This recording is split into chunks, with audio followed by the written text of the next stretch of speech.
Bonjour les amis, j'espère que vous allez bien.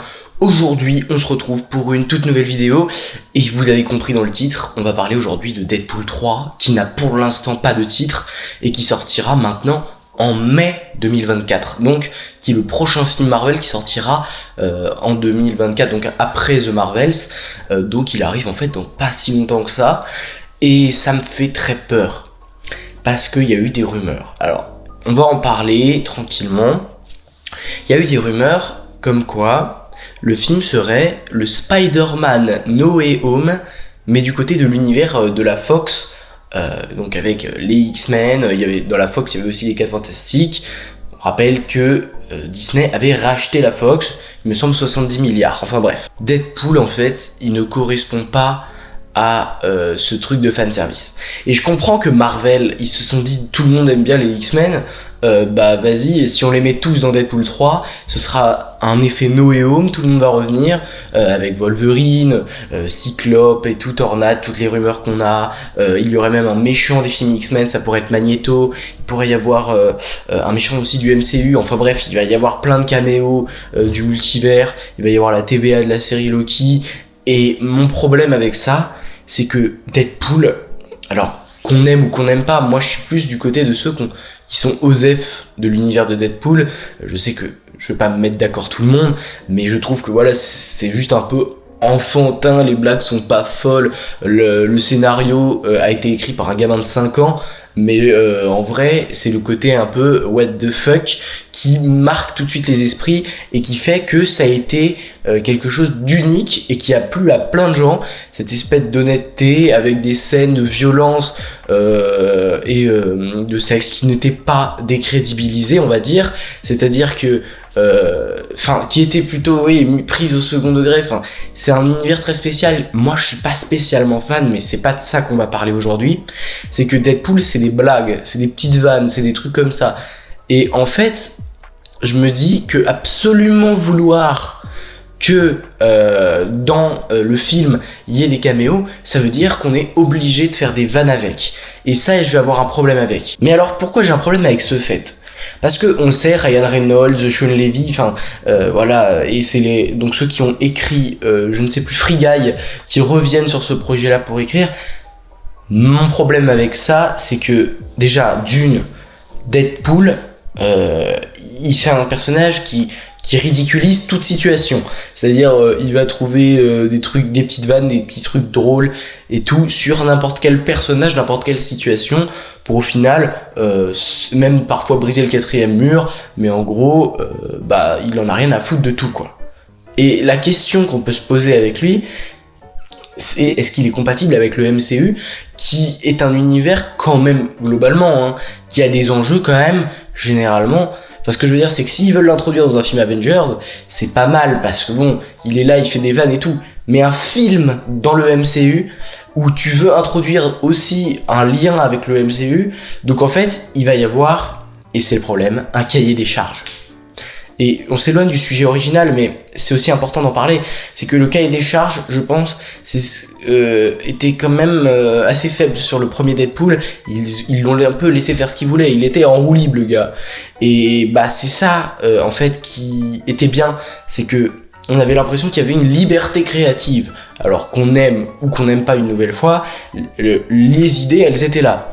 Et pour Deadpool 2, c'est pareil, mais la question qu'on est légitime de se poser, c'est est-ce que vu que c'est Marvel Studios qui coproduit le film avec la société de Ryan Reynolds, est-ce que va pas y avoir encore des cahiers des charges en mode il faut telle dose d'humour, telle dose d'action, telle dose de machin, il faut mettre ce personnage là, il faut mettre celui-là, et à mon avis l'idée de faire revenir Wolverine, c'est une idée de Ryan Reynolds pour le coup, puisqu'il est un peu ami avec Hugh Jackman. En revanche, l'idée de faire revenir tous les personnages des X-Men, je peux vous garantir que ce n'est pas une idée de Ryan Reynolds. À moins, et encore une fois, c'est possible, mais à moins qu'il avait des vannes sur ces personnages et il s'est dit, c'est génial de les faire arriver parce que maintenant que je suis avec Marvel et qu'ils ont tous les droits, bah ils peuvent me mettre n'importe quel personnage pour que je fasse ma vanne dessus. Tu sais, Deadpool, c'est possible qu'il fasse une vanne sur un personnage qui apparaît 2 secondes et qu'on revoit plus. Ça c'est hyper possible. C'est pour ça que voilà. Mais je me dis justement que ce problème est lourd à porter, parce que ça voudrait dire que, imaginons Thanos revient, parce qu'il avait envie de faire une vanne avec Josh Brolin, qui joue aussi Cable. Bah je me dis que il va faire une blague sur Thanos, et il va le rendre ridicule, il va dire est-ce que c'est toi Cable et tout, et en fait je sais pas si c'est mieux ou pas, parce que ça décrédibilise un personnage existant.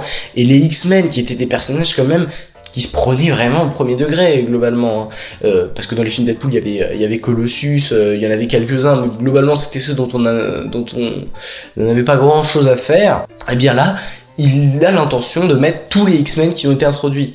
Mais mon problème avec ce fait, c'est que si c'est un Spider-Man No Way Home des X-Men, autant faire un film X-Men, non? Parce que en fait le problème de faire un film Deadpool 3, c'est que ça va forcément être vu par la vision de Deadpool. Ça va être un film, en plus avec l'écriture de Ryan Reynolds qui a coécrit le scénario, ben ça, il va y avoir et j'imagine que je me répète, et c'est un peu mon problème dans les vidéos, c'est que je répète sans cesse la même chose, mais pour bien comprendre, ça va être des blagues qui vont décrédibiliser à 1000% les personnages qu'on a aimés, qu'on a connus. Là où Spider-Man No Way Home, et encore ce film est critiquable au niveau du scénario, mais au niveau du fanservice, on a quand même été servi, on a eu des héros qui n'ont pas forcément été décrédibilisés, qui n'ont pas forcément été ridiculisés, qui étaient là, qui étaient présents, qui avaient des phrases marquantes aussi, qui avaient des scènes d'action pas mal, et je me dis qu'est-ce que Deadpool, ça permet de mettre en avant le retour des X-Men, des films de la Fox, de belle manière. Je suis pas sûr. D'ailleurs, je vais revenir sur ma théorie sur ce film qui pour moi est une bonne idée. Je vais vous le dire tout simplement parce que j'en ai déjà parlé en short, donc vous pouvez aller voir plus précisément. En gros, je dis que on sait qu'il y a la TVA, la Time Variance Authority de la série Loki, qui est chargée en fait de supprimer les lignes temporelles qui ne sont pas jugées comme étant celles qui devaient arriver. Elle doit donc supprimer ça, et on sait qu'il y aura Mobius peut-être qui partira justement à la recherche de quelqu'un pour supprimer une ligne temporelle. Et là on sait qu'il y a Deadpool, et on sait qu'il y avait Wolverine, rappelons-le, et il est mort dans le film Logan, donc c'était à la fin de son arc, et du coup je me dis que la seule manière de faire revenir Wolverine, c'est que Deadpool, il avait fait une promesse, et ça c'est potentiellement évident que Ryan Reynolds va le glisser dans Deadpool 3. Il y avait une scène avec Deadpool, l'ancien Deadpool dégueulasse, et Wolverine, où en gros Deadpool disait à Wolverine je vais revenir te sauver quand tu seras plus Wolverine, etc. Et en fait je me dis que pour en fait tenir sa promesse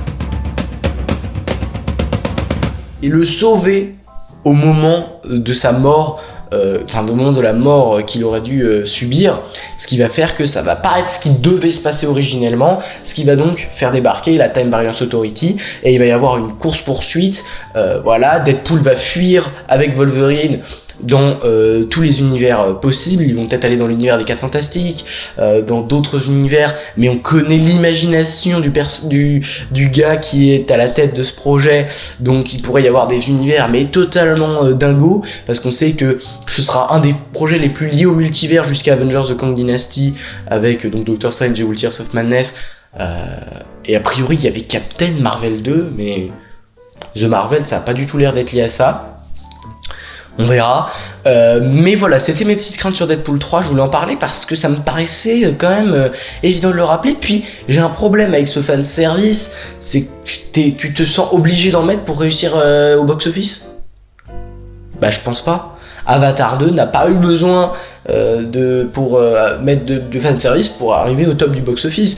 Donc je me dis, pourquoi ne pas faire plutôt un film, chercher à faire un film de très très bonne qualité pour que tout le monde ait envie d'aller le voir, au lieu de mettre des personnages que des gens ont aimés, pour ramener un maximum de monde comme dans Spider-Man No Way Home. Parce que j'ai une peur avec ça, c'est qu'on nous fasse un No Way Home en mode le fan service c'est ok, mais le scénario n'a aucun sens, en plus avec un film Deadpool. Donc voilà. Bon bref, j'espère que ça vous aura plu, et n'oubliez pas de liker, vous abonner si la vidéo vous a plu justement, et puis nous on se retrouve pour une prochaine, et n'oubliez jamais, subscribers, rassemblement.